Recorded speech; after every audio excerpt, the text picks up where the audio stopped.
Hello, everyone. In today's lesson, we are going to hear a story about generosity and kindness. You will pick up some new words and phrases. You will also improve your English listening and speaking skills. Let's get started. Listen to the story. I never realized how one simple act could change everything I thought I knew. My name is Lily, I'm 16, and until last autumn, I believed I had life all figured out. I lived in a busy city where tall buildings touched the sky and the streets were always noisy. My world was all about schoolwork, weekend plans, and scrolling through social media. Every morning was the same. I'd weave through crowded sidewalks, my long blonde hair tucked under a black beanie, earbuds playing my favorite songs. The city's rhythm was mine, a steady, unchanging beat. One cool October morning, as leaves painted the sidewalks in gold and red, I was running late. My alarm didn't go off, and I skipped breakfast, grabbing my backpack and rushing out the door. The air was chilly, and a thin frost covered car windows. I hurried down the steps to the subway station, the sound of my boots echoing on the concrete. As I swiped my card and went through the gate, I noticed a commotion. An old woman with silver hair and a worn gray coat was struggling at the bottom of the stairs. She was juggling several grocery bags, and some oranges had rolled out, scattering across the platform. People walked past her, too busy to notice. I hesitated. My train was arriving, and I had a math test first period. A voice in my head said someone else would help her. I tightened my grip on my backpack straps and stepped onto the train just as the doors closed. As the train sped into the dark tunnel, guilt nagged at me. I glanced back to see the woman growing smaller until she vanished from sight. I tried to shake off the feeling, telling myself there wasn't anything I could have done. School passed in a blur. Numbers and equations filled the boards, but my mind was elsewhere. At lunch, my best friend Mia waved her hand in front of my face. "Earth to Lily?" "Sorry," I muttered, poking at my salad. "What's up with you today?" she asked, looking concerned. "You've been spaced out all morning." "Just didn't sleep well," I lied. She shrugged and started talking about a concert she wanted to go to. I nodded, but my thoughts kept returning to the subway station. That evening, the city was glowing with the setting sun. Instead of going straight home, I decided to walk through Central Park, hoping the fresh air would clear my head. The park was full of life. Joggers, families, street performers. I sat on a bench near the lake, watching boats glide across the water. "Mind if I join you?" a familiar voice asked. I looked up to see the same old woman from the subway station standing beside me, her eyes warm and kind. Surprised, I moved over. "Of course." She sat down slowly, placing a small bag beside her. "It's a lovely evening, isn't it?" "It is," I replied, feeling both relieved and awkward. "I'm glad you got home okay this morning."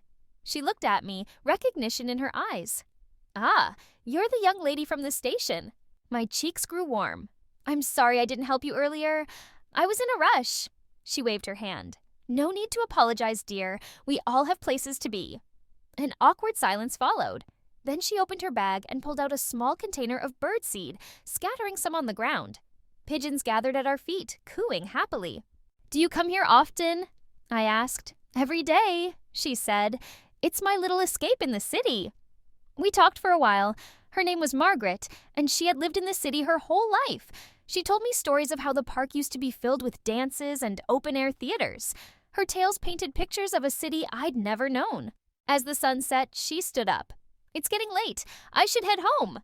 "May I walk with you?" I offered. She smiled warmly. "I'd like that."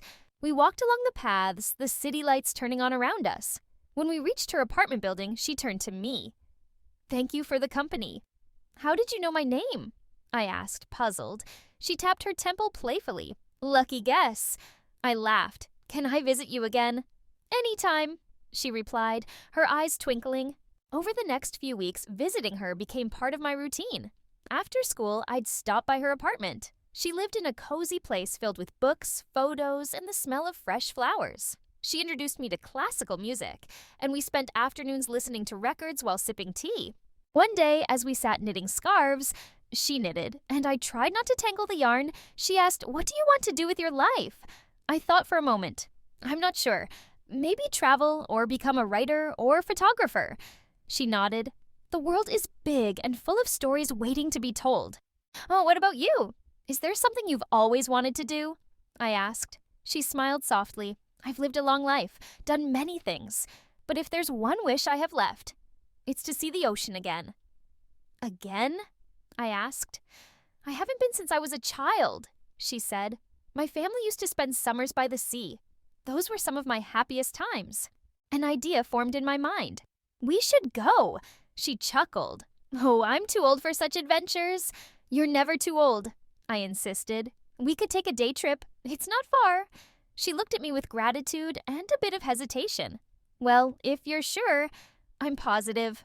I grinned. We planned our trip for the next Saturday. I arranged everything: the train tickets, a picnic basket, even a warm blanket. The night before, I could hardly sleep from excitement. The morning came bright and clear. I arrived at her apartment early, but she didn't answer when I rang the bell. Worried, I waited a few minutes before the building manager walked by.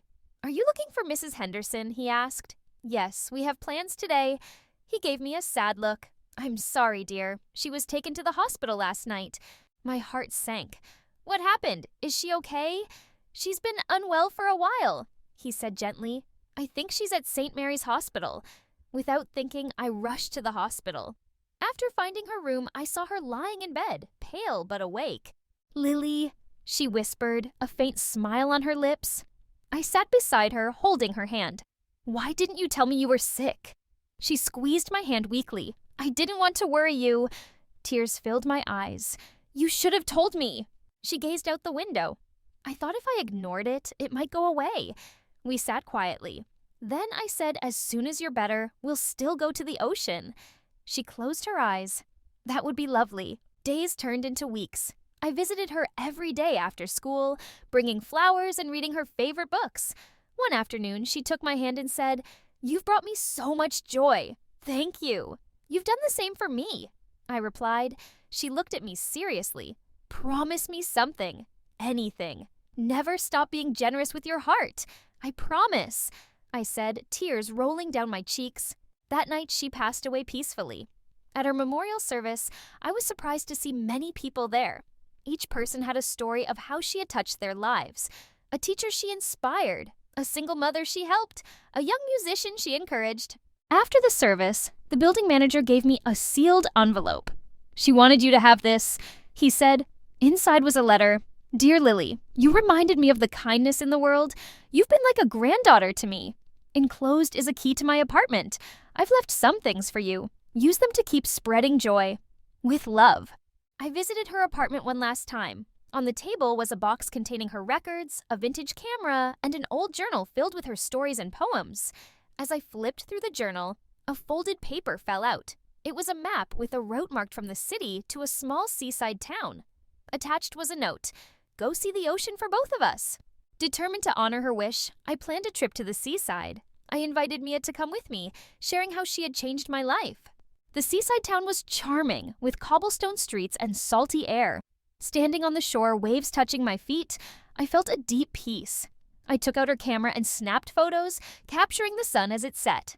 Back in the city, inspired by her, I started helping others. I organized a weekly storytelling session at a local nursing home, where students could listen to the residents' life stories.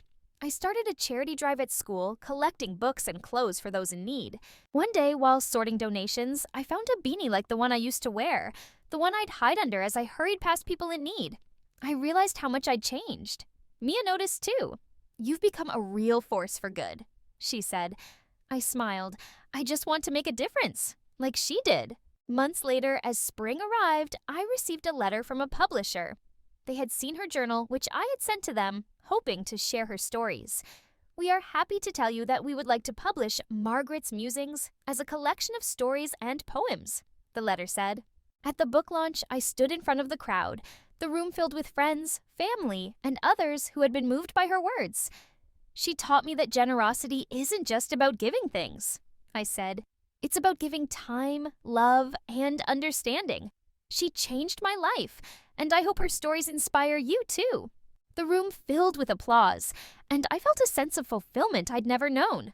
After the event, a woman approached me. "Your speech was beautiful," she said. "She was my aunt. She spoke of you often." I was surprised. I didn't know she had family. "She was always independent," the woman smiled. "Thank you for being there for her.